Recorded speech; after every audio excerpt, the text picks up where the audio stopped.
तो सुरभि से स्टार्ट करते हैं। जी सुरभि। प्रणाम जी सुंदर साथ जी।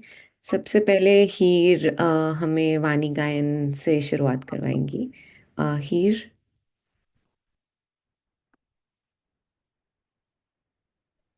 प्रेम प्रणाम जी। सभी सुंदर साथ के चरणों में प्रेम प्रणाम जी। बोलो श्री प्राणनाथ प्यारे की जय, धाम के धनी की जय। वंदो सतगुरु चरण को, करो सो प्रेम प्रणाम। अशुभ हरण मंगल कारण, धनी श्री देव चंद्र जी नाम। श्री प्राणीनाथ निज मूलपति, श्री महराज सुनाम। तेज कुंवरी जी श्यामा युगल को, पल पल करो प्रणाम।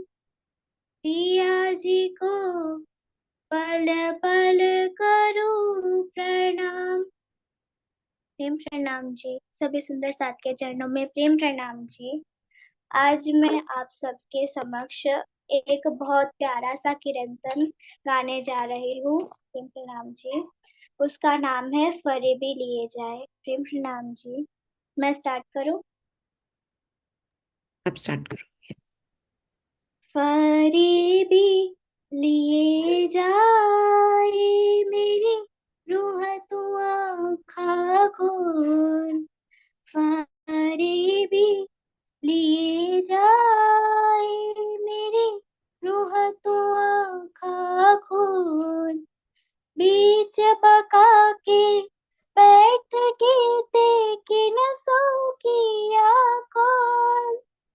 बीच बका के बैठ गीते किन सो किया कौन। अर्श की खिलफत में हक की वाहिदात। अर्श की खिलफत में हक की वाहिदात। बैठ के बात जो, बैठ के बात जो कभी सो कहा गई मारिफत। फरेबी लिए जाए मेरी रूह तू आँखा खोल। सब बातें मेरे दिल की और सब रूहों के दिल। सब बातें मेरे दिल की और सब रूहों के दिल। सो सब भेजी तुमको, सो सब भेजी तुमको जो करिया अपन मील। फरेबी लिए जाए मेरी रूह तू आँखा खोल। कौन है तेरा माशूक, किन सो है निस्बत। कौन है तेरा माशूक, किन सो है निस्बत। देख अपना वतन, देख अपना वतन, अब तू आयत की फरेबी लिए जाए मेरी रूह तू आँखा खोल। महमत कहे मोमिनो ऐसी क्यों चाहिए रूहान। महमत कहे मोमिनो ऐसी क्यों चाहिए रूहान। ए महर देखो महबूब की, ए महर देखो महबूब की अर्श जिनो वतन। फरेबी लिए जाए मेरी रूह तू आँखा खोल। फरेबी लिए जाए मेरी रूह तू आँखा खोल। प्रेम प्रणाम जी। सभी सुंदर साथ के चरणों में प्रेम प्रणाम जी। थैंक प्रणाम। You for me such a opportunity. Thank you. नहीं नहीं, प्रणाम जी हीर, आपने बहुत सुंदर तरीके से हमको आज की सेशन की शुरुआत करी। राज जी का इतना अच्छा वचन कि हमें आंखें खोलनी है, तो अब हम ट्राई करेंगे इस सेशन में कि कुछ नया सीखें और आंखें खोलें अपनी। थैंक यू सो मच हीर, बहुत ही सुंदर था। Thank you. तो अब हम अपने सेशन की शुरुआत करते हैं। जैसे चित्रा जी ने बोला था, चित्रा दीदी ने बोला था कि आज कुछ स्पेशल है। युवा दिवस की स्पेशल ओकेजन पे ये सेशन है। तो सबसे पहले तो युवा है क्या? अ, हमको क्या लगता है युवा है क्या? जो मेंटली और फिजिकली अपने पीक पे होते हैं हम लोग, वो एज है वो जिसमें हम फुल ऑफ एनर्जी और एंथुजियाज्म होते हैं। जनरली उसको 15 से 24 साल की एज के इंसान को युवा बोलते हैं। पर क्या वो सही है? दिल से मानते हैं या फिर हम एज से मानते हैं? दिल तो हमेशा बच्चा ही होता है। तो आप बताइए सुंदर साथ जी कि जो एक 20 साल का बच्चा है, एक जवान बच्चा है जो आजकल फोन में लग के सर्विकल यहाँ जॉइंट पेन हो रही है आपको, इनएक्टिविटी की वजह से लेथार्जी लेजीनेस आ रही है, या फिर एक 60 साल के एक पुरुष हैं जो बहुत एक्टिव हैं, खेल कूद भी करते हैं, स्पिरिचुअली भी बहुत स्टेबल हैं, मेंटल हेल्थ के लिए मेडिटेशन करते हैं, क्या वो युवा है या वो 20 साल का बच्चा युवा है? तो आपको क्या लगता है कि युवा है क्या? कोई बोलना चाहेगा इस पे कुछ? कोई युवा सुंदर साथ या फिर कोई 60 साल या अबव के सुंदर साथ जो अभी भी युवा फील करते हैं, कोई कुछ कहना चाहेंगे? हाँ जी, सुनीता दीदी आप युवा हो। बोलो ना, क्या हम युवा नहीं है? क्या हम युवा हैं भाई? ऐसी क्या बात है? रुद्र। रुद्र। प्रणाम जी। प्रणाम जी। मैं तो 70 ईयर्स की हूँ लेकिन युवा हूँ। यस, यही यही एनर्जी को युवा बोलते हैं कि जब दिल से हम यंग रहते हैं। और बेटे 10वीं मंजिल में रहती हूँ, 10 आराम से सीढ़ी से चढ़ जाती हूँ, उतर जाती हूँ, सब कुछ कर लेती हूँ। अरे वाह, ये तो बहुत बड़ी सीख हमें मिल रही है आज शुरू में ही अपने बड़े सुंदर साथ जी से, सुंदर साथ से, कि हमको अपनी लाइफ कैसे बनानी है कि हम 70 में भी ऐसा कर पाए। बहुत ही सुंदर। चलिए आगे बढ़ते हैं। शुरुआत, ये कल विवेकानंद जी की बर्थ एनिवर्सरी है, 160th बर्थ एनिवर्सरी है, जिस पे नेशनल यूथ डे डिक्लेयर्ड है। We celebrate national youth day. तो आशु जी हमको उनकी लाइफ जर्नी के लेसन्स बताएंगे, और उनसे हमें क्या सीखना है। आशु जी। प्रणाम जी। आवाज आ रही है सुंदर साथ जी? हाँ जी। एक युवा सन्यासी के रूप में भारतीय संस्कृति की सुगंध देश व विदेश में बिखेरने वाले स्वामी विवेकानंद जी का जन्म 12 जनवरी 1863 को कोलकाता शहर में हुआ था। ये बचपन से ही युवा के प्रेरणा स्रोत रहे हैं, इसलिए इनका जन्मदिन युवा दिवस के रूप में भी मनाया जाता है। विवेकानंद जी कहते हैं कि हमारा जीवन ऐसा हो जो उस उच्चतम विद्या को प्राप्त करने के लिए जिया गया हो, जिसे जानने के बाद और कुछ जानने की आवश्यकता नहीं रहती। विवेकानंद जी ने गीता के आधार पर राजयोग, हिंदू धर्म, ज्ञान योग, कर्मयोग, वर्तमान भारत आदि की रचना की है। विभिन्न धर्म का ज्ञान होने के बाद इनका ध्यान एक परमात्मा की खोज में भी रहता था। विवेकानंद जी ने कहा है कि अपने चरित्र का निर्माण करो, अपने प्राकृत स्वरूप को उसी ज्योति में उज्जवल नित्य शुद्ध स्वरूप में प्रकाशित करो और अपनी आत्मा को जगाओ। यदि एक कमरा 1000 वर्ष से बंद है और हम वहां जाकर रोने लग जाए, कितना अंधेरा है, कितना अंधेरा है, क्या ऐसा करने से अंधेरा दूर हो सकता है? नहीं। और अगर हम वहां जाकर एक दीपक जलाएं तो अंधकार उसी क्षण खत्म हो जाएगा। और वही ज्ञान रूपी दीपक विवेकानंद जी ने भारत में नहीं, सिर्फ विदेश में नहीं, संपूर्ण संसार में जगह जगह चलाया है। 11 सितंबर 1893 अमेरिका का एक घनी आबादी वाला शहर। विवेकानंद जी की उम्र कुल 30 वर्ष। अवसर विश्व धर्म संसद। पात्र पूरे विश्व से आए अलग अलग प्रतिनिधि। लक्ष्य भारत को पूरे विश्व के सामने प्रतिनिधित्व करना। मौका था धर्म पर विचार विमर्श करने का, मगर खुद को बड़ा और दूसरे को छोटा समझने वाली पश्चिमी संस्कृति विवेकानंद जी का मजाक बना रही थी। लोग अलग थे, पहनावा अलग था, लेकिन दावा सबका एक ही था, मेरे धर्म जैसा कोई धर्म नहीं और मेरे सिद्धांत जैसा कोई सिद्धांत नहीं।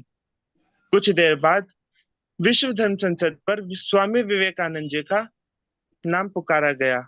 विवेकानंद जी सभी के संबोधन में बोले, sister and brothers of America, मेरी बहनों और भाइयों।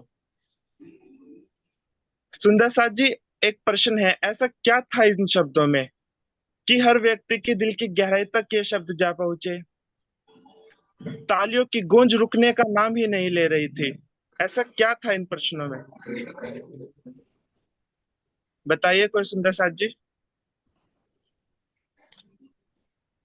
हम्म कोई बता रहे हैं सुंदर साथ जी? हाँ जी, आशी दीदी बताएंगे। प्रणाम जी। जो मुझे लगता है इस शब्दों में आत्मीयता, नियरनेस, जो बहन और भाई होते हैं बहुत नजदीक होते हैं, इतना प्रेम होता है, निश्चल प्रेम, आत्मीयता, जो कि अंग्रेजी कल्चर में नहीं है, ये भारतीय संस्कृति में ही दिखाई देती है। बिल्कुल बिल्कुल। और सुंदर साथ प्रणाम जी? जी। प्रणाम जी, बहुत अच्छा, आपने बिल्कुल सही बताया। क्योंकि ये शब्द अपने कंठ से न बोलकर विवेकानंद जी ने इसको अपने जीवन में उतारा था। उनके लिए सभी मानव भाई बहन ही थे और वसुदेव कुटुंबकम की भावना उनके दिल में थी। इसे ही वो जन जन तक पहुंचाना चाहते थे।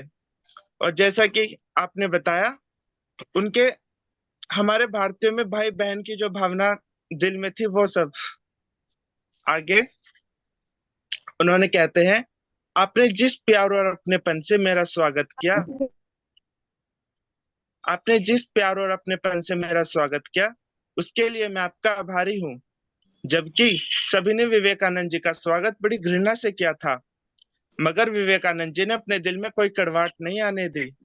वाणी में भी प्राणनाथ जी ने कहा है, कोई देत का साला तुमको, तुम भला चाहिए तीन। अर्थात कोई तुमको कितना भी दुख क्यों ना दे, मगर तुम कभी उसका बुरा मत चाहना।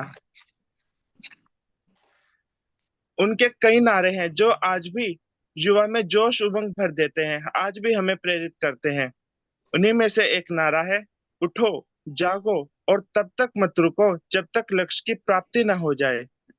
साथ ही कभी हमने सोचा है ऐसा क्या है, क्या हमारा लक्ष्य है और क्या हम उसकी ओर आगे बढ़ रहे हैं? क्या हम अपने कदम अपने लक्ष्य की ओर आगे बढ़ा रहे हैं? वाणी में भी प्राणनाथ जी ने कहा है, सुता होय सो जागियो, जागा बैठा होए, बैठा ठाड़ा होइयो, ठाड़ा पांव भरे आगे सोए। अर्थात अगर आप अभी तक अज्ञान रूपी निद्रा में सो रहे हो तो जाग जाओ और खुद को संभालो, विचारो तुम्हारा लक्ष्य क्या है, उसकी ओर अपने कदम बढ़ाओ।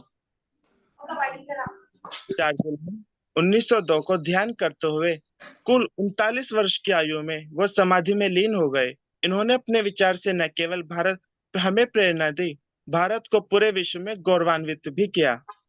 प्रणाम जी। प्रणाम जी आशु जी। आपने बहुत ही सरल तरीके से हमको बताई उनकी लाइफ जर्नी। विवेकानंद जी ने अपने आदर्श और विचारों को हमेशा युवा तक पहुंचाने की प्रयास किया। लेकिन ये जो न्यू एज है, आधुनिकता है, उसकी वजह से आज का युवा आध्यात्मिकता और स्पिरिचुअलिटी से दूर होता जा रहा है। तो अब हम अवंतिका जी से जानेंगे कि वो क्या चीज़ें हैं जिससे ये चीज़ हम स्पिरिचुअलिटी से दूर हो रहे हैं। अवंतिका जी। सभी को प्रणाम जी। मेरी आवाज आ रही है? यस। एक्चुअली यहाँ पे थोड़ा बारिश हो रही है, तो अगर नेटवर्क की कोई प्रॉब्लम हो तो आप प्लीज बता दीजिएगा, और किसी को ग्लिच हो तो मतलब वही ध्यान दीजिएगा थोड़ा। तो चलिए अब हम उस विषय पर बात करते हैं, उस विषय को देखते हैं जो वैसे तो हमारी नजर में रहता है पर हम सब उसे नजरअंदाज करते हैं। विषय है अकर्मण्यता। अकर्मण्यता का अर्थ है आलस्य, निष्क्रियता या इनएक्टिविटी। आमतौर पे हम आलस बोलते हैं। आलस्य बढ़ते आधुनिक जीवन की सबसे सामान्य और सबसे गंभीर समस्या है, और यदि बात युवाओं की है तो यह मृत्यु से कम नहीं। आज का युवा सुबह उठेगा और सबसे पहले 1.5 GB डेटा खत्म करेगा, फिर मुंह हाथ धोएगा। सोशल मीडिया और रील्स देखकर वो अपने मस्तिष्क को, अपने दिमाग को और अपने अपने मन को नाश्ता कराएंगे, जबकि हम ये सब भली भांति जानते हैं कि सुबह का यानी मॉर्निंग रूटीन का हमारे व्यक्तित्व पर यानी हमारी पर्सनालिटी पर, हमारे जीवन पर कितना प्रभाव पड़ता है। और इसके पश्चात भी जब भी समय मिले या फिर शायद अपना काम छोड़कर वही सोशल मीडिया देखना, रील्स देखना, शॉर्ट्स देखना, ये देखना कि क्या नया ट्रेंड आया है, किसने किसको क्या कहा, क्या लाइक्स आए, कितने क्या कमेंट्स आए, ये सब आजकल के युवा देखते रहते हैं। और अभी कुछ वर्षों पहले की ही यदि बात करें तो अ, अगर हमें किसी सामान की आवश्यकता होती थी या माता जी कुछ सामान लाने को बोलती थी या कोई भी सामान बताती थी तो झट से जाके भाग कर जाते थे दुकान पर या कोई साइकिल से जाते हैं और लेकर आ जाते थे। पर आजकल ये ब्लिंकिट और जेप्टो जैसे जो इंस्टेंट डिलीवरी एप्स हैं, इंस्टेंट डिलीवरी वही जो कम से कम समय में आप तक चीजों को, सामान को पहुंचा देते हैं। इन सब सुविधाओं के वजह से जो रहा सहा श्रम था वो भी हमारा समाप्त हो गया। और वहीं माता जो भोजन बनाती हैं उसमें उनके प्रेम की अलग ही स्वाद होता है, अलग ही सुगंधी होती है। तो बच्चों को, माता को, सभी मतलब सभी जो भी खाने वाले होते हैं उन सबको उनका भाव उससे जुड़ा हुआ होता है। उन सबको ये एहसास होता है कि कितने प्यार से, कितने मेहनत से माता जी ने हमें बनाया है। पर आजकल ये जो स्विगी और जोमेटो जैसे ऐप्स हैं, इन सब सुविधाओं का दुरुपयोग यहाँ पे देखने को मिलता है। यदि माता पिता बाहर का खाने को मना करते हैं या जरा सी डांट भी लगा देते हैं तो पहले तो हमारे होनहार युवा उन्हें नखरे दिखाते हैं और खाना नहीं खाने जैसी बातें करते हैं, और जैसे ही सब सो जाते हैं तो चोरी छुपे सिग्नल वो आई थिंक ऑर्डर्स उनका करते थोड़ा सा खराब हो गया है। तो चित्रा दी आगे का कर हाँ, नहीं। वो एक्चुअली थोड़ा सा फोटो भी हैंग हो रही है और आवाज भी ब्रेक हो रही है अवंतिका। तो अवंतिका कहना बेसिकली यही चाहती हैं कि मैं आ जाए। तो अवंतिका का तो दोबारा से लेते हैं आपको। अवंतिका, आप तो कैमरा बंद करके बोलो तो आवाज आ जाएगी हाँ, थोड़ी। एक बार ट्राई करो कैमरा ऑफ करके। हाँ, अब बोलो। अभी मेरी आवाज आ रही है क्लियर? आ रही है, आ रही है, बोलो। मैं पूछना चाहती हूँ कहाँ तक मतलब सही आवाज आ रही थी, आप बता दीजिए एक बार। वही हाँ कि भाई जी, आप खाना बाहर से मंगाते हैं और ये सब, वो वाला मैटर चल रहा था। जी हाँ, तो जैसे माता पिता बाहर का खाने को मना करते हैं तो पहले तो उनको नखरे दिखाते हैं, गुस्सा दिखाते हैं, और उसके बाद जब सब सो जाते हैं तो चोरी छुपे बाहर से खाना ऑर्डर करते हैं, मंगाते हैं। तो आप सब यहाँ पे देख सकते हैं कि किस तरीके से यहाँ पर छल और कपट जैसी बुरी आदतें जन्म लेती हैं। सुविधाओं का उपयोग जब तक समय बचाने के लिए किया जाए तब तक उचित है, किंतु यदि वो समय मोबाइल और सोशल मीडिया पर ही व्यर्थ हो रहा है, जाया हो रहा है, तो उसका कोई लाभ नहीं।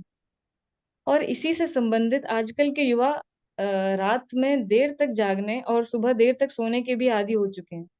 आजकल यह कहा तो जाता है कि जिस समय आपको अच्छा लगता है, जो समय आपको सुलभ है, उस समय पे पढ़ना चाहिए। पर वैज्ञानिकों की माने तो उनके अनुसार भी हमें प्रकृति के अनुसार चलना चाहिए, क्योंकि प्रकृति के अनुसार चलना हमारे मस्तिष्क और शरीर के लिए लाभदायक होता है। हमारा मस्तिष्क भी और शरीर भी समय के साथ यानी प्रकृति के समय के साथ कार्य करता है। सूर्योदय के साथ फ्रेशनेस बढ़ती है, ताजगी बढ़ती है, और हमारा मतलब पाचन शक्ति जो होती है वो भी उसके साथ स्ट्रांग होती है एक तरीके से, ये सब हम जानते ही हैं। और सूर्यास्त के साथ हमारा माइंड और हमारी एनर्जी डल होती जाती है। मतलब एक तरीके से प्रकृति के फ्लो के साथ ही हमारा शरीर और दिमाग चलते हैं। तो यदि हम अपने शरीर और मन के अच्छे स्वास्थ्य की चाहते हैं, तो ये अनिवार्य है कि हम प्रकृति के फ्लो के साथ चलें। यदि आप शारीरिक रूप से स्वस्थ हैं, तो मानसिक रूप से भी स्वस्थ महसूस करेंगे। किंतु आलस्य के कारण शरीर को जड़ बनाकर हम अपनी बुद्धि को भी जड़ बना लेते हैं। यदि आप स्वस्थ हैं, आपका शरीर स्वस्थ है, तो आपको फुर्तीला महसूस होता है, आप पॉजिटिव रहते हैं, पॉजिटिविटी महसूस होती है, सकारात्मक विचार भी रहते हैं। और यदि शरीर अस्वस्थ है, तो आपके विचार भी आप ये जरूर नोटिस करेंगे कि नेगेटिव हो जाते हैं, आप नकारात्मक चीजें आपके दिमाग में ज्यादा आती हैं, आप डल रहने लग जाते हैं। तो बहुत जरूरी है कि हम अपने शारीरिक स्वास्थ्य पर ध्यान दें और आलस्य को त्यागें। तो यदि हम वास्तव में समय के साथ आगे बढ़ना जानते हैं, तो आधुनिक सुविधाओं का दुरुपयोग ना करते हुए हमें अपने शारीरिक एवं मानसिक स्वास्थ्य का ध्यान रखना चाहिए। शारीरिक एवं मानसिक स्वास्थ्य के विषय में पूरी तरह से जानने के लिए, यानी कि शारीरिक रूप से तो हमने बात कर ली है, अब आइए हम सीरत दीदी के द्वारा मानसिक स्वास्थ्य के कुछ आवश्यक तथ्यों को जानते हैं। प्रेम प्रणाम जी।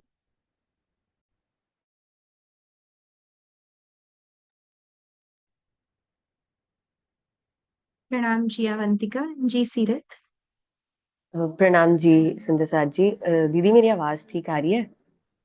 जी। जैसे कि अभी हमें अवंतिका ने बताया कि कैसे हम इनएक्टिव रहते हैं, अकर्मण्यता में रहते हैं, या ना चाहते हुए भी अनइंटेंशनली हम अपना सोशल मीडिया किसी ना किसी तरीके से ओपन कर लेते हैं, जो अफेक्ट करता है हमारी मेंटल हेल्थ को। मेंटल हेल्थ का मतलब इमोशनली या सोशली आप कितने हेल्दी हो, या अपना स्ट्रेस कैसे हैंडल करते हो, किसी सिचुएशन को में फंस जाते हो तो आप कैसे डिसीजन लेते हो, उसमें से कैसे निकलते हो, वो होता है मेंटल हेल्थ।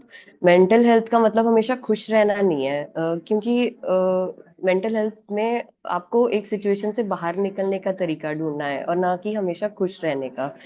हमारी मेंटल हेल्थ नेगेटिवली इम्पैक्ट होती है अगर हम सोशल मीडिया ज़्यादा यूज़ करते हैं, इमोशनली और फिजिकली दोनों तरीके से। फिजिकली कैसे होती है हमें अवंतिका ने बताया। इमोशनली इस तरीके से नेगेटिवली इम्पैक्ट होती है कि हम एक चीज़ या किसी पर्सन, एक पर्सन पे या किसी चीज़ पे इस तरह से डिपेंड करते हैं कि हम भूल ही जाते हैं कि हमारी लाइफ में राजी भी हैं कि जिन पर हमें डिपेंड करना है। किसी चीज पे डिपेंड करने से मतलब ऑनलाइन शॉपिंग, जैसे वंतिका ने बताया, खाने को लेकर या किसी भी चीज को लेकर, या ड्रिंकिंग स्मोकिंग में लग जाना, या कुछ भी जो बाकी लोग कर रहे हैं, जिससे हमें लगता है कि हमें एक मोमेंट्री हैप्पीनेस, क्षणिक सुख मिलेगा। या फिर हम इतने स्ट्रेसफुल, परेशान, एंजाइटी, अकेलेपन में पड़ जाते हैं कि हम भूल जाते हैं कि हमारे पास और भी लोग हैं जिनसे हम बात कर सकते हैं। इसके लिए मैं थोड़ा पेरेंट्स को भी रिस्पॉन्सिबल कहूंगी, क्योंकि जैसे ही छोटी एज में वो बिजी होते हैं तो अपने बच्चों को वो फोन दे देते हैं कि ये थोड़ा टाइम बिजी रहेंगे तो हम अपना काम खत्म कर लेंगे, जिससे वो अकेला रहना सीख जाते हैं और प्रिवेसी एक्सपेक्ट करते हैं। पर वो प्रिवेसी देना भी बच्चों को ठीक नहीं है, क्योंकि उस अकेलेपन की वजह से उनको होता है डिप्रेशन। साइकोलॉजिस्ट इसको आज की भाषा में डिप्रेशन कहते हैं।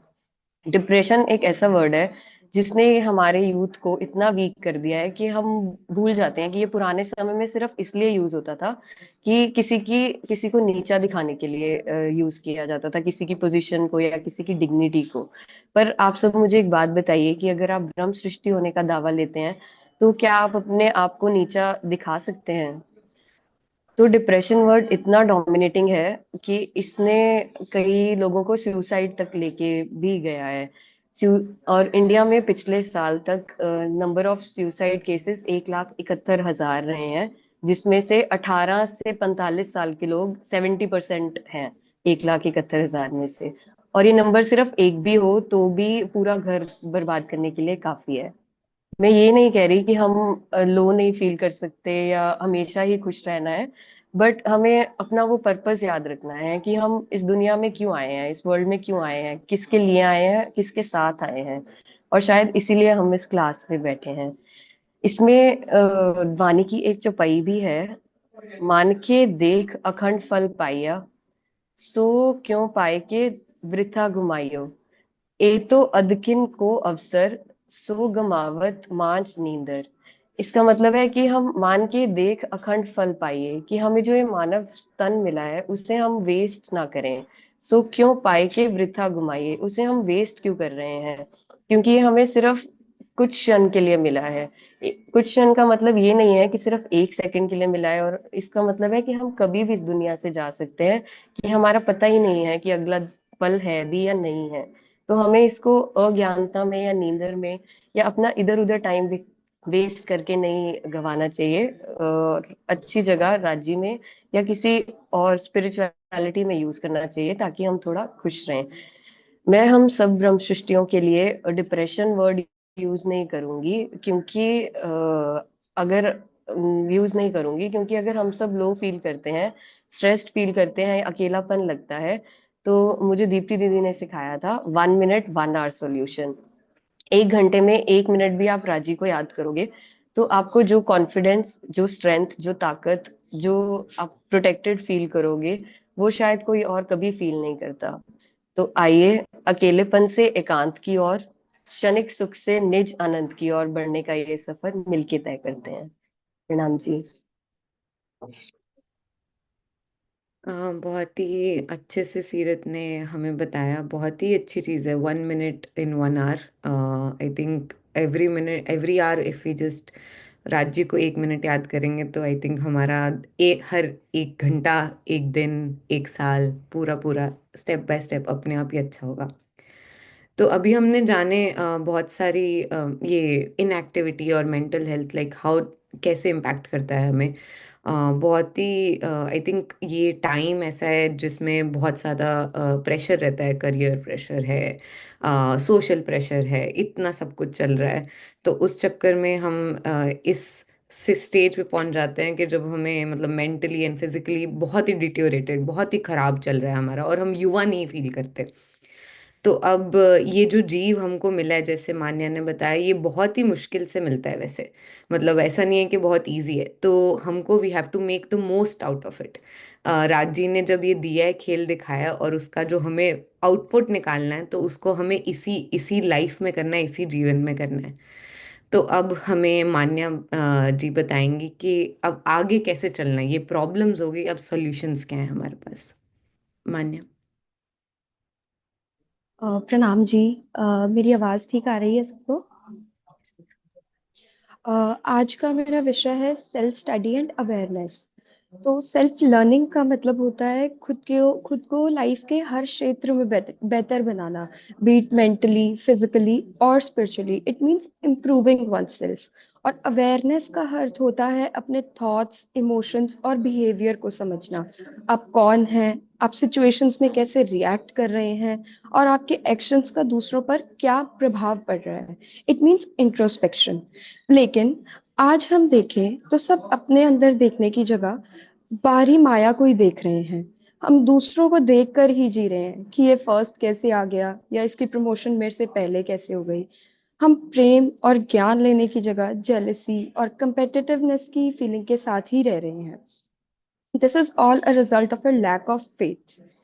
बीतक में एक चौपाई आती है, जब भया बरस 11वां, तब मन में उपजो विचार, मैं कौन कहाँ से आया, कहाँ है मेरा भरतार। 11 वर्ष की उम्र में जब देवचंद्र जी के मन में ये विचार आता है कि मैं कौन हूँ, मैं कहाँ से आया हूँ और मेरा घर कहाँ है, तो इससे हम यह समझ सकते हैं कि वे अपने आप को पहचानना चाहते थे। वे अपने विचारों के प्रति जागरूक थे। अगर आज मैं पूछूं कि हमारी बिजी लाइफ्स में से वक्त निकालकर कितने लोग ये बैठकर सोचते हैं कि मैं असल में कौन हूँ, तो शायद ही कोई होगा। अगर मैं पूछूं कि एक्चुअल में इंट्रोस्पेक्ट कौन करता है, कि why I am doing all this, तो शायद ही किसी के पास जवाब होगा। बट एक थॉट जो सबके मन में आता है at the end of the day, कि आज तो बड़ा बिजी दिन था, पूरा दिन सोचने का भी समय नहीं मिला, या पूरा दिन सोशल मीडिया या रील्स को स्क्रॉल करने का ही टाइम नहीं मिला। That is why our spiritual thinking has taken a back stage. हम सोशल मीडिया को हमारे लिए सोशल मीडिया एक एडिक्शन बन चुकी है। इतना काम करने के बाद हम सोशल मीडिया को एज अ थेरेपी यूज कर रहे हैं, बट इन द प्रोसेस हमने अपने इनर पीस को खो दिया है, इसीलिए एंजाइटी, डिप्रेशन जैसी प्रॉब्लम्स बढ़ रही हैं। लेकिन जब हम अपने आसपास के लोगों को देखते हैं कि वो तो पार्टीज कर रहे हैं, वो अपनी लाइफ को बहुत एंजॉय कर रहे हैं, तो हम भगवान को मानकर क्या करें। तो हमें ये हमेशा सोचना चाहिए कि जब माया की ठोकर लगती है तो हमेशा राजी हमें बचाने आते हैं। वाणी कहती है, ए सुख शब्दातीत के, क्यों कर आवे जुबान, बाले थे बुढ़ापन लग मेरे सिर पर खड़े सुभान। अगर हम बैठकर सोचें तो हमें रियलाइज होगा कि राजी हमें क्या क्या सुख दे सकते हैं, और वो तो हमेशा हमारे साथ ही खड़े हैं। इसी विश्वास को रखते हुए ही देवचंद्र जी 11 वर्ष की उम्र में घर छोड़ देते हैं, और इसी दृढ़ निश्चय के साथ ही श्री जी 5,000 की जमात के साथ पन्ना जी की ओर निकल पड़ते हैं। हमें भी बस इस दृढ़ निश्चय करने की जरूरत है, चाहे वो माया के कार्यों का हो, चाहे वो राज्य को पाने का। सबने एक बुक का नाम सुना होगा, the power of subconscious mind, जो ये कहती है कि अगर हम किसी चीज को भी पाने के लिए दृढ़ निश्चय कर लेते हैं तो पूरी यूनिवर्स जो है हमें वो चीज दिलाने में लग जाती है। तो क्यों ना हम अपनी इन्हीं शक्तियों को राज्य के कार्यों में लगाएं, दृढ़ संकल्प लेके कि राज्य हमें तो आपको पाना ही है, तो हमारे राज्य हमारे सामने कैसे नहीं आएंगे। वाणी भी कहती है, मैं लिखा है तुमको, जो एक करो मोहे साथ, तो 10 बार मैं जी जी कहूँ, कर कर तुम्हें याद। माया की चीजों को पाने में अगर हम इतनी मेहनत कर सकते हैं, तो राज्य तो हमें माया और परम धाम दोनों के ही इतने सुख दे सकते हैं। तो हम उनको पाने के लिए क्या अपने दिन में कुछ वक्त नहीं दे सकते। अगर हम ये सोचते हैं कि हम अपने कॉलेज का काम करें या धर्म ग्रंथ पढ़ें, अपने करियर पे फोकस करें या गीता पढ़ने बैठ जाएं, अपने जॉब और अपने धार्मिक कार्यों को एक साथ कैसे मैनेज करें, तो उसकी बेस्ट एग्जाम्पल हमारे बीच में प्रवीण जी हैं, जो माया के कार्यों को बखूबी निभाते हुए भी राज्य के कार्यों में सबसे आगे हैं। विलियम पेन ने लिखा है, time is what we want most but what we use worst. समय वो है जो हमें सबसे अधिक चाहिए, लेकिन हम इसे सबसे बुरी तरह से उपयोग करते हैं। अगर हम ये सोचते हैं कि समय नहीं मिलता, तो हमें एक दिन बैठकर विचार करने की जरूरत है कि हम अपने समय का प्रयोग किस तरह से कर रहे हैं। हम अपने टाइम को अपने प्रायोरिटीज के अकॉर्डिंग यूज करते हैं। तो अगर हम अपने काम को इतनी प्रायोरिटी दे सकते हैं, उसके लिए इतना समय निकाल सकते हैं, तो हम राजी के लिए अपना समय क्यों नहीं निकाल सकते। हम सब सुंदर साथ को राजी ने एक दिन में बराबर ही वक्त दिया है। यह तो नहीं है कि समय किसी के लिए दयालु है तो किसी के लिए क्रूर। फिर भी हम देखते हैं कि कुछ सुंदर साथ राज्य के कार्यों में इतने आगे बढ़े हुए हैं, तो उन्हीं सुंदर साथ से इंस्पिरेशन लेते हुए हमें भी राज्य के कार्यों में आगे बढ़ना है। अंत में मैं बस यही कहना चाहूंगी कि आप चाहे जीवन में कुछ भी कर सकते हैं, अगर आप उसे पाने के लिए अपना समय देने को तैयार हैं।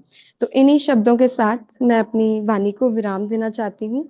और मैं एक और बात कहना चाहती हूँ कि मुझे 3 या 4 मिनट का समय दिया गया था, बट मुझे नहीं पता मैंने कितने मिनट बोल दिया है, तो उसके लिए मैं बहुत बहुत क्षमा प्रार्थी हूँ। प्रणाम जी। नहीं, बहुत ही अच्छे से आपने बताया।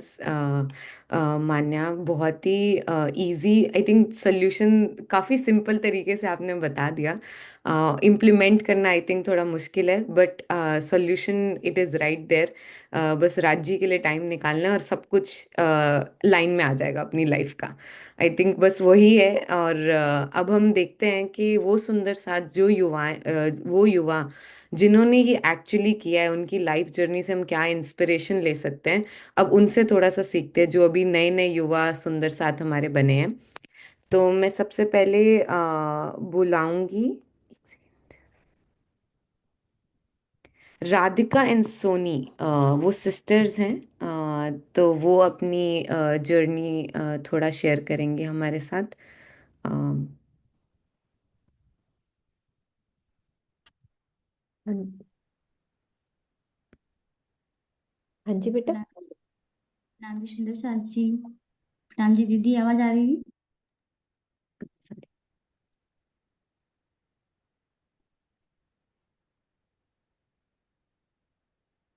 आ रही आवाज? अब बोलो।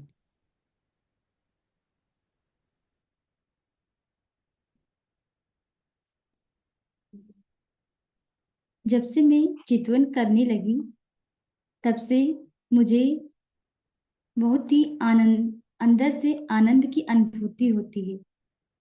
क्योंकि मैं जब पहले चित्रण नहीं करती थी, ना स्वामी जी की चर्चा सुनती थी, ना बाड़ी मंथन करती थी, उसके पहले मुझे जैसे कि आम बच्चे रहते हैं उसी की तरह मैं भी रहती थी, माया में लिप्त रहती थी।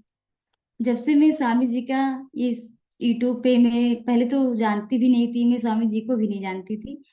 जब से मैं स्वामी जी से जुड़ी यूट्यूब पे, फिर उसके बाद मैं इस तरह से धनी जी से जुड़ती गई कि मैं थोड़ा सा अपनी बात शेयर करती हूँ। एक मुझे चौपाई भी याद आ रही है।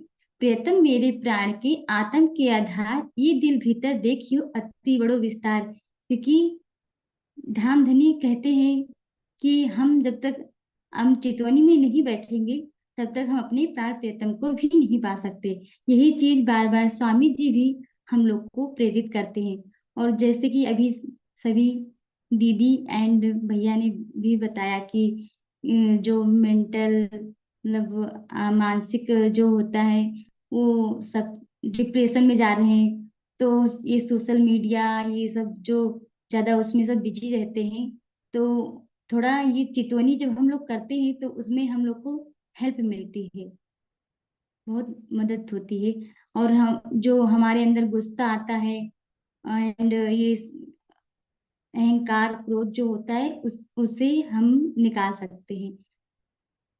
प्रणाम जी सुंदर राज जी, प्रणाम जी। प्रणाम जी। अभी एक और तमन्ना जी, आप अगर हैं तो आप भी शेयर करें अपना एक्सपीरियंस।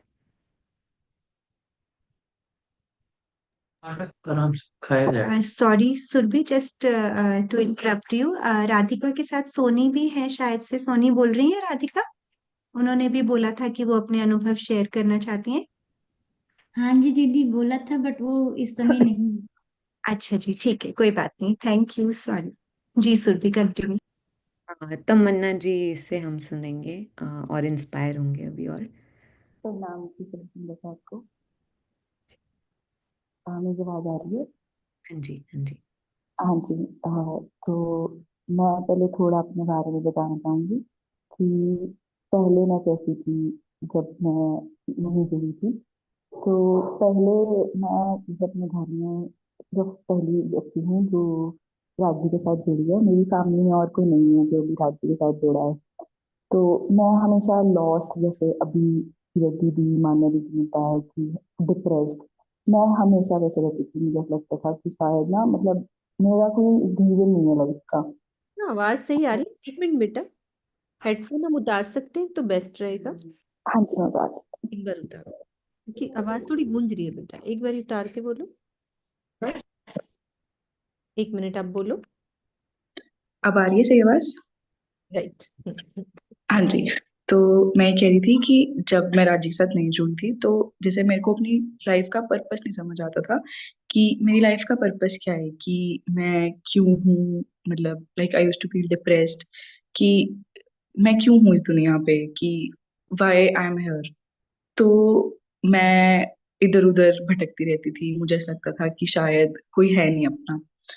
तो जब मैं राज्य के साथ जुड़ी, राज्य की मेयर हुई, तो जब से मैंने स्वामी जी से चर्चा सुनी, तब से ऐसा लगता है कि शायद मेरे को मेरी लाइफ का पर्पस मिल गया, कि मतलब मेरा कोई अपना है मेरे साथ, कि जिनके साथ मैं अपनी लाइफ आगे, मतलब जिनके लिए डिवोट कर सकती हूँ। तो जैसे अभी मानी दीदी ने बताया कि जब हम राज्य के लिए सब कुछ करने लग जाते हैं ना, तो हमारी लाइफ में सब कुछ अपने आप सीक्वेंस हो जाता है। तो ये चीज मैंने अपनी लाइफ में एक्सपीरियंस की है, होल हार्टेडली की है। कि पहले लाइफ ऐसी थी कि जैसे बंजर जमीन होती है, कि लाइक अगर कोई छोटी सी बात भी होती है तो आपको उसका रीजन समझ नहीं आता क्यों होती है। पर अब लाइफ में जब दुख भी आता है ना, तो ऐसा लगता है कि अच्छा, भी राज्य की तरफ मेरा एक स्टेप और क्लोज हो गया, कि अगर ये दुख आया है तो ये मुझे माया से दूर कर रहा है और राज्य की तरफ और पास कर रहा है।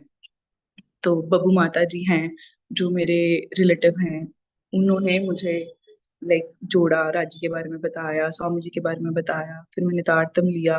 तो अब तारतम लेने के बाद आपको और पास महसूस होता है राजी के, कि राजी हमेशा आपके पास हैं, वो आपकी बात सुन रहे हैं, आपको लगता है कि चाहे कोई भी नहीं है पर वो राजी हैं जो हमेशा आपके लिए स्टैंड लेते हैं, या आपकी बात सुन रहे हैं, आपके दिल के करीब हैं।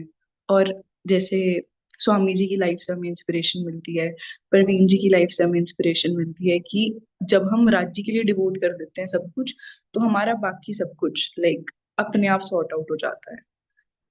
तो प्रणाम जी। प्रणाम जी, थैंक यू फॉर शेयरिंग। ये बहुत ही प्राइवेट चीज़ें होती है जैसे जो लोग, पर थैंक यू फॉर शेयरिंग जिससे आप बाकी सबको भी इतना मोटिवेशन और इंस्पिरेशन दे रहे हो। और ये ऐसे लाइव एग्जांपल से मतलब बहुत ही वो लगता है कि यस, मतलब जैसे हमारा तो ऐसे है कि जैसे मैं तो मम्मी के साथ हम उसी धर्म में पैदा हुए हैं। तो जब ये सुनने को मिलता है, लोगों के एक्सपीरियंसेस सुनने को मिलता है तो बहुत ज़्यादा अच्छा लगता है। और ये फिर आगे नए सुंदर साथ के लिए भी ये बहुत ही बड़ी अच्छी मोटिवेशन और इंस्पिरेशन बनती है। Thank you so much Tamanna for sharing. अभी नेक्स्ट है प्रथम। प्रथम जी।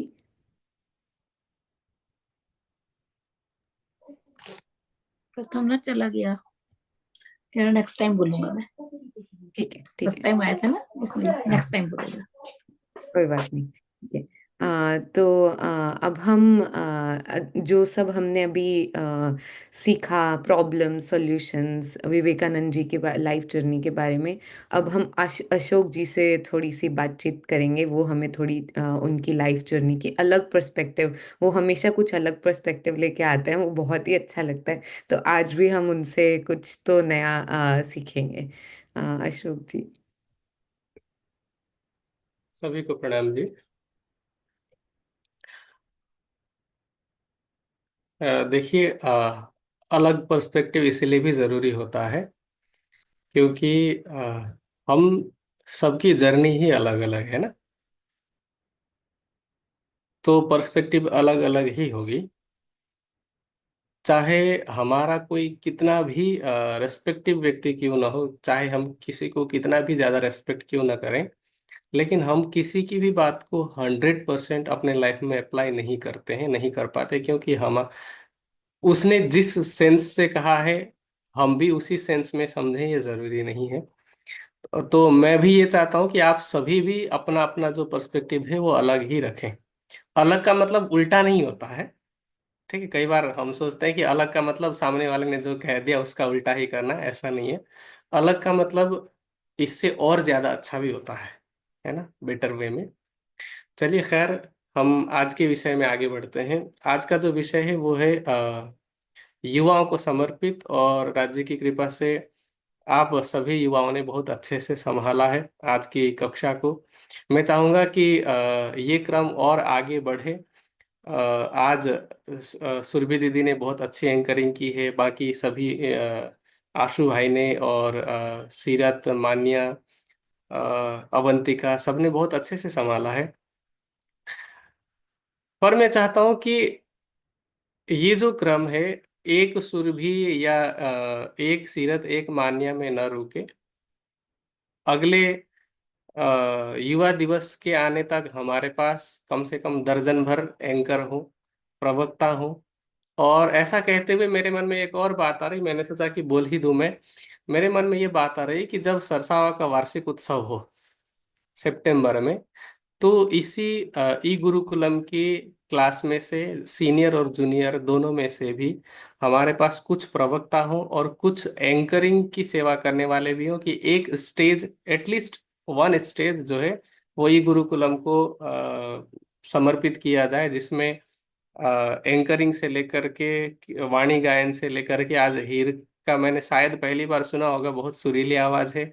अगर थोड़ी और ट्रेनिंग मिले तो और अच्छा सुधार हो सकता है। तो मैं चाहता हूं कि इसी तरह से युवा और आगे बढ़े। जहां तक युवा दिवस की बात है, स्वामी विवेकानंद जी के नाम पर इस दिन को समर्पित किया जाता है, लेकिन हमारे इतिहास में केवल वही नहीं है जिन्होंने यंगस्टर को इंस्पायर किया है। आप में से कितने लोगों की एज जो है वो 23-24 की है? आप एक बार बताएंगे, जितने लोग यहाँ पर 23-24 के, एक बार हैंड रेज करना। एक भी नहीं है। केतन। अच्छा, 24 से ऊपर के कितने लोग हैं? उसमें तो बहुत सारे लोग आ जाएंगे, है ना। चलिए, कोई नहीं। मैंने ये सवाल इसीलिए पूछा था क्योंकि हमारे जो यंगस्टर हैं उन सब के मोटिवेशन सोर्स में से भगत सिंह, राजगुरु और सुखदेव का नाम आप सबने सुना होगा। जब उनको फांसी होती है तो उस समय उनकी एवरेज जो एज थी वो 23-24 की थी। दो की उम्र 23 और एक की उम्र थी 24 की, 23-24 साल। विवेकानंद जी की बात की अभी आशु भाई ने बहुत अच्छे से उसको बताया कि किस तरह से 30 वर्ष की उम्र में उन्होंने इंडिया को रिप्रेजेंट किया था। देखिए, अमेरिका जाना बड़ी बात नहीं है। आज तो बहुत सारे लोगों का वीजा लग जाता है ना, तो अमेरिका जाना बड़ी बात नहीं है। और आप किसी कंट्री को रिप्रेजेंट करके जा रहे हो, वो भी विश्व के सभी संप्रदायों के आचार्यों के सामने, और वो भी 30 वर्ष की उम्र में। और आप जब शुरुआत ही करते हो कि my dear brothers and sisters of America, वैसे ये जो संबोधन है, ये एड्रेस कॉमन है। भाइयों और बहनों कहना, आप मोदी जी का भी भाषण सुनते हैं तो वो भाइयों और बहनों से ही संबोधित करते हैं। लेकिन क्या आज तक ऐसा हुआ होगा, या आपने कभी ऐसा सुना है कि सिर्फ एड्रेस सुन करके ही लोग ताली बजा रहे हैं? ताली तो लोग तब बजाते हैं ना जब भाषण, या तो भाषण के बीच में कोई ऐसा डायलॉग वो कह दें जो अंदर तक चुभे, या भाषण समाप्त हो तब लोग ताली बजाते हैं। लेकिन उन्होंने स्टार्टिंग में ही जैसे ही संबोधन सुना, तालियां बजाई। और ऐसा संबोधन करने वाले विवेकानंद जी अकेले नहीं थे। यही संबोधन, मेरे प्यारे भाइयों और बहनों, अमेरिका के मेरे प्यारे भाइयों और बहनों, इसी प्रकार का संबोधन और 3 लोगों ने भी किया था। लेकिन विवेकानंद जी के कहने में और बाकी के कहने में क्या फर्क था, जानते हैं? जैसे वो इतना ही फर्क था, जैसे मान लीजिए कि मैं आप में से किसी के भी घर में आऊं, या कोई गेस्ट आ जाए, तो जब आप उस गेस्ट को अपने घर में वेलकम कर रहे होते हैं तो आप कहते हैं कि आइए, बैठिए। अगर वो गेस्ट थोड़ा सा शर्मा रहा होगा या झिझक हो रही होगी उसे, तो आप कहेंगे इसे अपना ही घर समझिए। लेकिन क्या आप सच में ऐसा दिल से कह रहे होते हैं? Do we really mean it? अगर सच में उसने आपके घर को अपना घर समझा, तब क्या आप उस गेस्ट को, जो कि अब गेस्ट नहीं है क्योंकि वो तो अपना घर समझ रहा है ना, तो क्या आप उसे अलाउ कर पाएंगे? नहीं कर सकते ना। तो बाकी जिन जिन लोगों ने कहा और विवेकानंद जी ने जो कहा, उसमें इतना फर्क था कि हम सभी कहते हैं वसुधैव कुटुंबकम, पूरी पृथ्वी अपना परिवार है, पर कौन मानता है? हमारे जीवन में थोड़ी है ये। इस इन 2 शब्दों का अर्थ हम सबको पता है, वसुधैव कुटुंबकम, the world is our family. लेकिन हम इसको अपने जीवन में लागू नहीं कर पाते। जैसे आप में से किसी को भी मैं सवाल पूछूं एक, कि आप सड़क से गुजर रहे हैं, एक कोई बड़ा आदमी है, बड़ा लड़का है, जो किसी छोटे बच्चे को मार रहा है। आपको पता नहीं है कि वो आदमी भी कौन है, वो बच्चा भी कौन है। कि आप उसको प्रोटेक्ट करने के लिए आगे जा पाएंगे, या उसका वोकल बन करके, उसकी वॉइस बन करके आवाज उठा पाएंगे कि तुम इसे क्यों मार रहे हो? या मान लीजिए कि ऐसा, खुदा ना खास्ता ऐसा ना हो, लेकिन अगर कोई किसी लड़की को छेड़ रहा है, तो आप क्या वहां पर आवाज उठा पाएंगे? मैं देखता हूँ ये शायद पिछले साल की घटना है। एक मुस्लिम लड़का था, उसने एक लड़की को दर्जनों बार चाकू घोंप घोंप करके हत्या कर दी थी। उस वीडियो में ये भी देख रहा था मैं कि बहुत सारे लोग उसके सामने से गुजरते गए, लेकिन किसी ने आवाज नहीं उठाई। हम भी कुछ ऐसे ही हैं, हम में और उसमें बहुत ज्यादा फर्क नहीं है। अगर शायद हम भी उसकी जगह पर होते तो बचने की कोशिश करते कि देखो कानूनी अड़चन आएगा, है ना, पुलिस के वहां पर जाना पड़ेगा, थाने में आना जाना होगा, तो इन सब चक्कर में नहीं पड़ना, ऐसा कहते हुए हम बच करके चलने का प्रयास करेंगे। विवेकानंद जी ऐसे नहीं थे। विवेकानंद जी ने वसुधैव कुटुंबकम को जिया था, इसीलिए उनकी बात पर ताली बजी। आज के पूरे सेशन में, वैसे तो सबने बहुत अच्छी बात कही, लेकिन आज के पूरे सेशन में से एक सेंटेंस अगर हमें अपने जीवन में उतारना है तो वो एक सेंटेंस है कि find your purpose in life. एक सेंटेंस कि आपके जीवन का पर्पस क्या है, उद्देश्य क्या है। और उद्देश्य भी अलग अलग होंगे। जैसे कि हमारे लाइफ में बहुत सारे इंपॉर्टेंट चीजें होती हैं, लेकिन सारे इंपॉर्टेंट चीजों को हम एक साथ नहीं करते ना, पॉसिबल नहीं है। तो हम क्या करते हैं, हम प्रायोरिटी सेट करते हैं कि आज के दिन काम तो बहुत सारे हैं पर मोस्ट प्रायर जो थिंग है वो ये है। इस तरह से हम लिस्ट बनाते हैं। इसी तरह से मैंने कहा फाइंड योर पर्पस। अब आपके जीवन का जो प्रयोजन है उसमें धार्मिक प्रयोजन अलग होगा, आध्यात्मिक प्रयोजन जो होगा वो अलग होगा। आपने जो पढ़ाई करी है उस पढ़ाई का पर्पज अलग होगा। जैसे कोई लॉ की पढ़ाई कर रहा है तो उसका रीजन ये होगा कि मैं बड़ा होकर के या बड़ी होकर के लॉयर लॉयर बनूं या जज बनूं, इस तरह का पर्पज होगा। लेकिन जीवन का उद्देश्य वो नहीं है। आपने जो पढ़ाई करी है, पढ़ाई का उद्देश्य है लॉयर बनना, आप लॉयर बन रहे हो तो उसमें दो पर्पज हैं।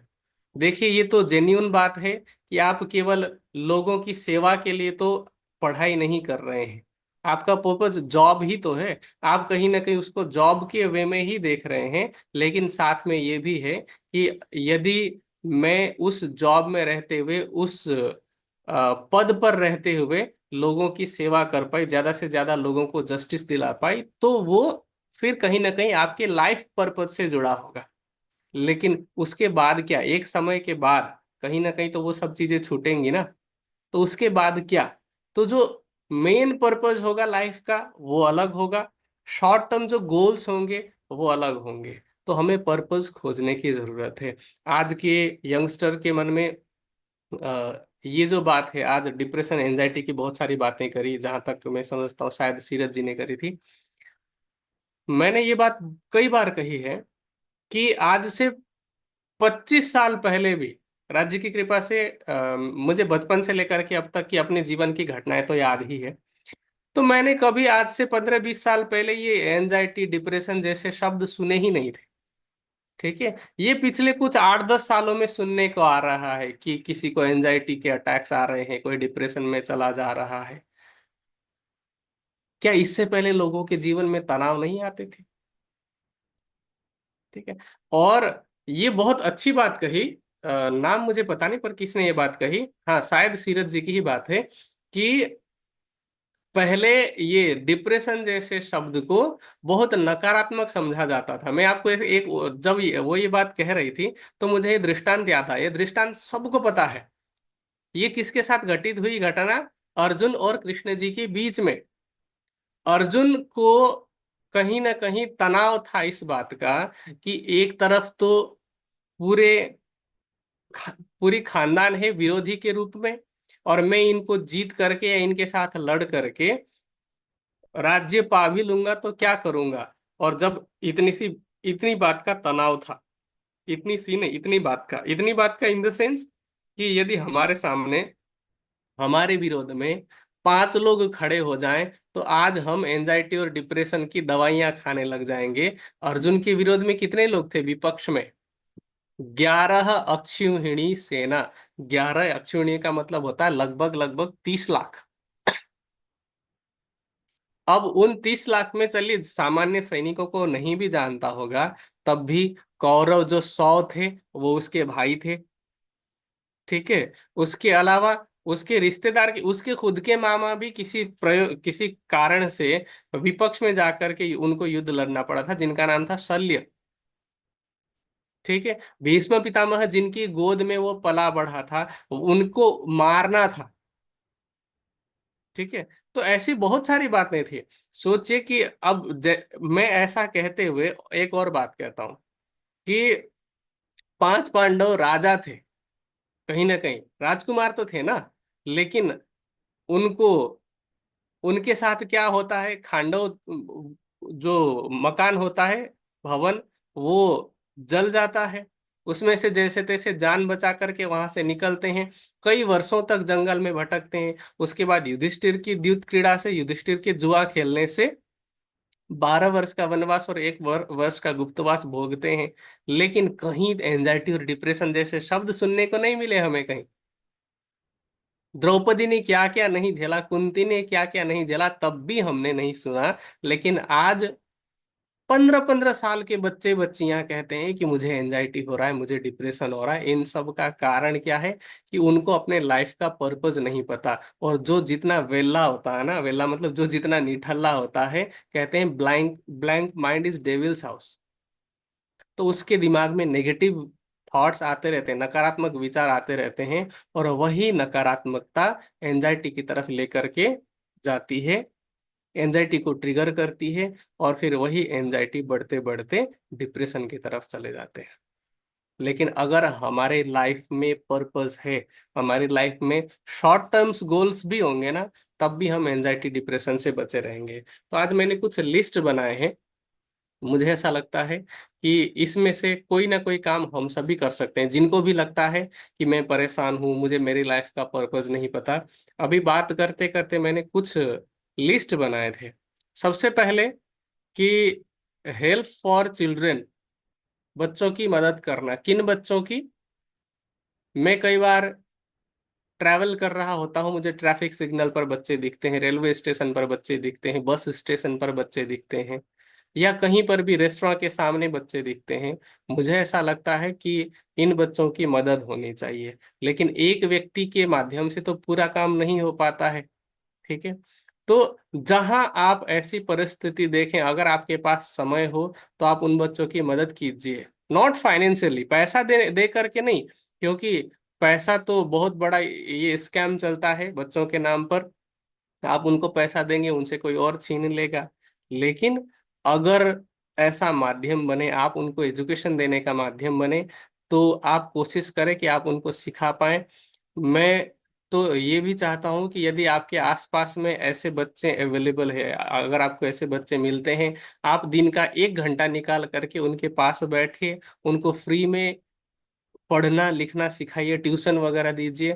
मुझे लगता है कि आपने अगर एक दिन भी ऐसा किया और उन बच्चों के चेहरे पर जो स्माइल देखेंगे ना, मुझे लगता है कि आपको और किसी स्लीपिंग पिल्स की जरूरत नहीं पड़ेगी, एंजाइटी की किसी मेडिसिन की जरूरत नहीं पड़ेगी। ठीक है, दूसरा है कि आप अपने घर के काम जो है वो खुद करने का प्रयास कीजिए, डू हाउस होल्ड थिंग्स।